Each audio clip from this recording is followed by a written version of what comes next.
আজকে আমি বানাবো মাশরুম পকোড়া। তার জন্য 1 প্যাকেট মাশরুম কিনে এনেছি।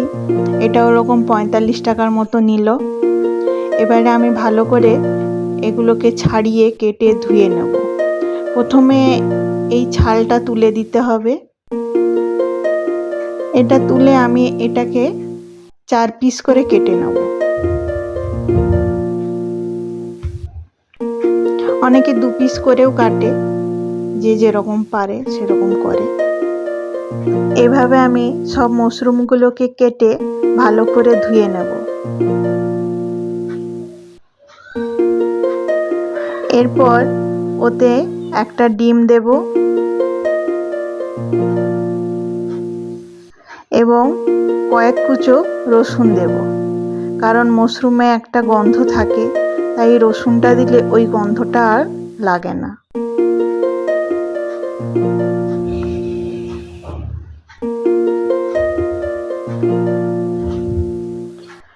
এরপর পরিমাণ মতো লবণ এবং লঙ্কা গুঁড়ো এবং কর্নফ্লাওয়ার দিয়ে ভালো করে মাখিয়ে নেব।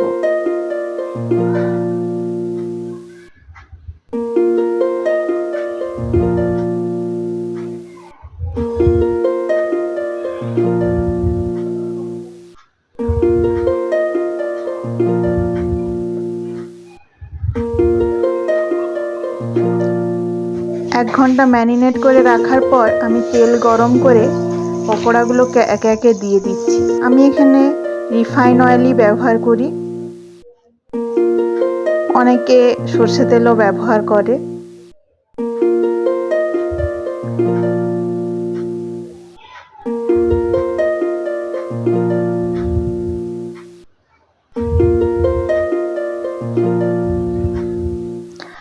এখানে একটু বেকিং পাউডারও দেওয়া যেতে পারে, তাতে পকোড়াগুলো আরও বেশি ক্রিস্পি হয়।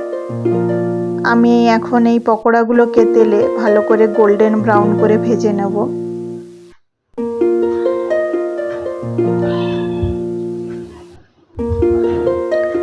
আমাদের পকোড়াগুলো প্রায় হয়ে এসছে।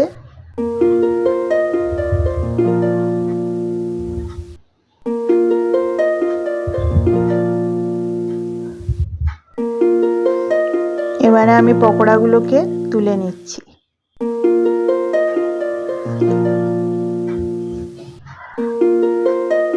আজকে আমাদের সন্ধ্যাবেলার মেনু চা, তার সাথে গরম গরম মাশরুম পকোড়া।